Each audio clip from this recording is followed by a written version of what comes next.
সেদিনকে একটা ভিডিও বানাইছিলাম যে আমার কয় টাকা লাভ হয়েছে 300 ফলে। আসলে কি সত্যি কথা কি বলবো কোন, সত্যি কথা বলছি। ওই কথা বলার কারণে আমার 2 দিন ধরে লাভ একটু কম হয়। তা আমি এটা বিশ্বাস করি না যে 2 দিন হয়তো আমার ভাগ্যে কমও থাকতে পারে। তো যে আপনারা ওই ভিডিওটা এত পরিমাণ দেখছেন, আলহামদুলিল্লাহ 1 মিলিয়ন ভিউ হয়েছে। 1 মিলিয়ন পর্যন্ত 10 লাখ ভিউ হয়েছে। তা আমি কিন্তু সত্যি কথাই সবার সামনে তুলে ধরছি।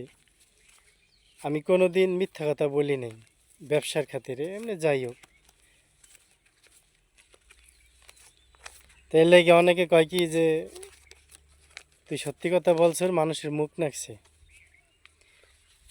মানুষের মুখ লাগে, এটা বাস্তব, আমি শুনছি মানুষের মুখ লাগে, কিন্তু মিথ্যা কথা তো আর বলা যাবে না।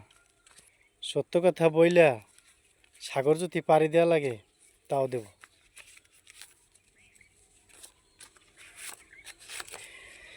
সব কিছুই আপনাদের ভালোবাসা, কেন মানুষের দোয়া আর ভালোবাসা যদি না হয় কিছুই হয় না, এটা বাস্তব। 10 জনে যাকে ভালো কয় আল্লাহ তাকে ভালো কয়। যতদিন বাঁচবো ইনশাল্লাহ মানুষের সাথে কোনো দিন খারাপ ব্যবহার করব না।